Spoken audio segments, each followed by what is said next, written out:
Existe um mistério selado nas profundezas das escrituras que a maioria de nós prefere ignorar. Imagine que você está lendo um documento histórico, um relato de eventos apocalípticos, e de repente, no meio de um capítulo crucial, o autor é interrompido.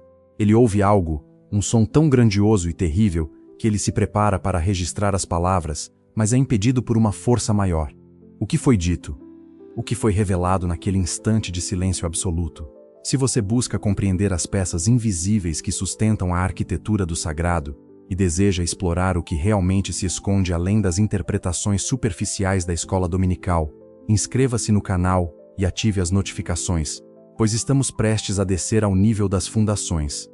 O que vamos revelar hoje não é apenas um relato, é uma experiência sobre a estética do poder divino, algo que desafia nossa lógica limitada. O que João ouviu dos 7 trovões permanece como o único segredo não revelado de toda a literatura profética, e a chave para esse mistério reside na descida de um ser que não é um anjo comum, mas a própria manifestação da autoridade do pacto. Para entender a magnitude do que aconteceu entre a 6ª e a 7ª trombeta, precisamos despir nossa mente de qualquer imagem antropomórfica barata.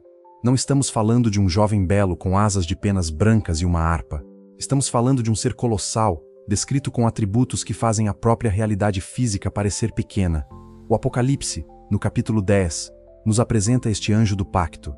Ele desce do céu envolto em uma nuvem, uma indicação clara de sua conexão com a teofania, com a presença direta do Criador. Mas observe bem a sua anatomia. Ele não caminha sobre o solo como um homem.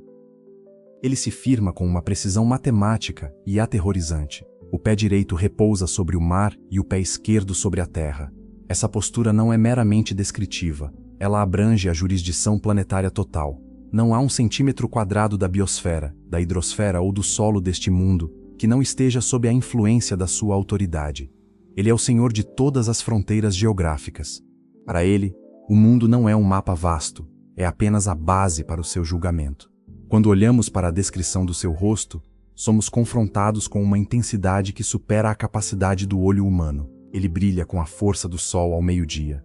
Tente imaginar o impacto de olhar diretamente para o centro da nossa estrela, sem filtros, sem proteção, sentindo apenas a radiação pura. É essa a imagem que o texto nos transmite. E sob esse rosto, seus membros inferiores não são feitos de carne e osso, mas de colunas de fogo. O fogo, na iconografia bíblica, representa a justiça que consome, o elemento que refina o que é impuro e destrói o que é falso. As pernas desse ser não são apenas membros, são pilares da estabilidade da justiça divina. Ele é a encarnação do julgamento que não pode ser evitado, uma força estática, permanente e implacável. Enquanto o mundo abaixo dele tenta encontrar segurança no efêmero, ele se firma como a verdade imutável que arde. É aqui que o paralelo teológico se torna fascinante e, para muitos, perturbador.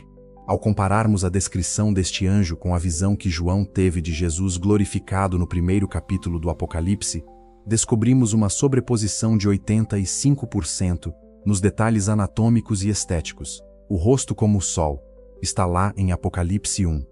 Os pés como colunas de fogo. Também lá, o anjo do pacto é a manifestação da autoridade do próprio Messias, agindo como o mensageiro da aliança. Ele é o refinador, aquele que vem para purificar o seu povo e para julgar aqueles que esqueceram da sua lei. Ele não é um observador distante. Ele é o agente ativo da história que entra no cenário para encerrar o tempo da demora. Considere a simbologia do arco-íris que o coroa. O arco-íris é, desde o Gênesis, o selo matemático da promessa de Deus. Mas aqui, no Apocalipse, esse mesmo símbolo reaparece em um contexto de finalização de era. O anjo do pacto está envolto na nuvem do julgamento, mas coroado pelo arco-íris da aliança. Isso nos ensina que a justiça de Deus não contradiz a sua aliança, ela a completa. O julgamento não é uma violação do pacto, é a execução final do que foi prometido. Toda a história humana, desde o primeiro suspiro de Adão, tem sido uma contagem regressiva para este momento. Quando este ser levanta a mão para o céu e jura por aquele que vive pelos séculos dos séculos, ele declara que o tempo da tolerância chegou ao fim. A frase não deixa margem para interpretações otimistas. Não haverá mais demora. O tempo, como um recurso escasso de esperança, esgota-se diante da magnitude deste ser. E então, o momento que define a frustração e o terror de João. Os 7 trovões. Quando o anjo ruge, não apenas com a voz de autoridade, mas com o som que ecoa em todas as dimensões da existência, 7 trovões respondem. Na numerologia bíblica, o 7 representa a totalidade da perfeição, a completude do conselho divino. Essas vozes não eram ruídos aleatórios. Eram mensagens articuladas, decretos sobre o destino das nações e o desenrolar final dos selos. João, como um escriba fiel, prepara-se para registrar o que ouviu, mas uma voz do céu ordena que ele sele o que disseram e não escreva nada. Pense na estranheza disso. A Bíblia é um livro de revelações, um manual deixado para a humanidade, e, no entanto, existe um capítulo inteiro, um conteúdo de magnitude apocalíptica, que nos foi negado. Nós sabemos que a informação existe, sabemos que o peso do julgamento foi proclamado, mas o conteúdo é inacessível para a mente humana. Esse segredo não revelado serve como o maior lembrete de nossa finitude. Vivemos em uma era onde queremos ter acesso a tudo, onde a informação é uma commodity, onde o sagrado é frequentemente reduzido a conceitos que podemos controlar ou explicar em uma frase. Os 7 trovões são a prova de que Deus possui segredos que não nos competem conhecer. Eles são a fronteira final da nossa compreensão. O anjo do pacto nos lembra de que o sagrado não é algo feito para nos servir ou nos confortar. É algo que existe para nos situar diante da imensidão. Ele é o lembrete de que existe uma realidade que opera acima dos nossos governos, acima das nossas guerras e acima das nossas tentativas de dar sentido ao caos. Ele é a evidência de que a história tem um autor, e esse autor decidiu que algumas coisas são apenas para os seus ouvidos e para os seus planos. À medida que observamos a imagem desse ser monumental, com seus pés dividindo o mundo entre terra e mar, devemos nos perguntar: onde nos posicionamos diante de tal autoridade? A estética do terror bíblico não tem como objetivo apenas causar medo, mas sim provocar o temor reverencial, o sentimento de total pequenez diante da magnitude do divino. Não podemos negociar com o anjo do pacto. Não podemos argumentar com aquele cujos pés são colunas de fogo. Nós apenas podemos reconhecer que o tempo em que vivemos hoje é, em si, uma manifestação dessa paciência que, segundo o texto, terá um fim abrupto. O que está acontecendo agora, a nossa busca por respostas, a nossa curiosidade sobre o desconhecido, tudo isso está contido no espaço entre a 6ª e a 7ª trombeta. O cenário já está pronto. A figura colossal já está posicionada. Por que as escrituras descrevem esses seres com tantas formas bizarras? Por que tantos olhos, tantas rodas, tantos detalhes que desafiam a nossa biologia? É porque o mundo sobrenatural não está preso às leis da nossa física. Ele é uma realidade superior, uma dimensão de poder que, quando toca a nossa, causa uma distorção.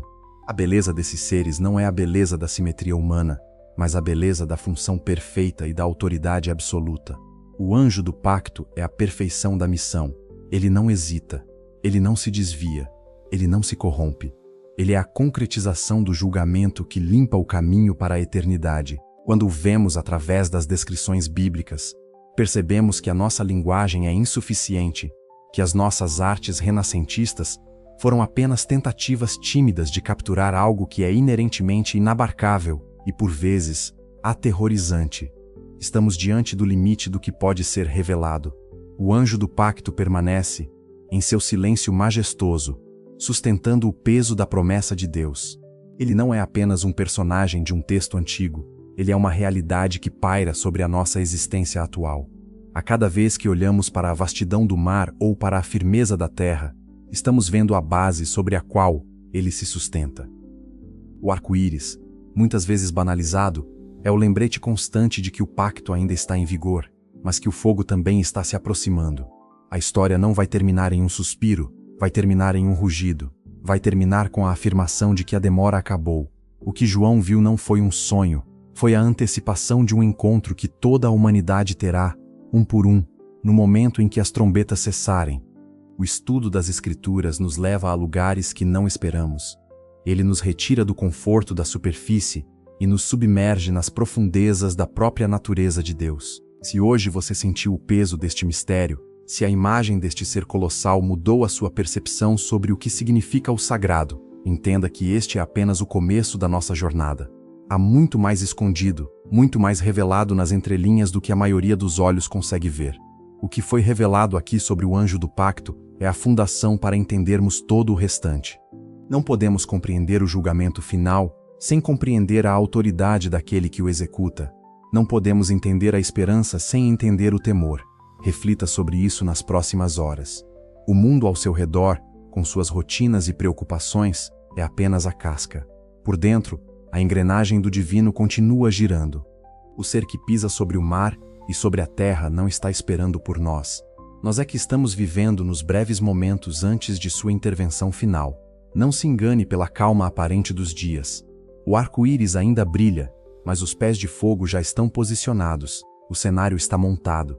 A história segue o seu curso implacável, e cada passo que damos nos aproxima daquele instante em que não haverá mais demora. O segredo dos 7 trovões pode estar selado para nós agora, mas o decreto que eles carregam é o que sustenta a estrutura do universo.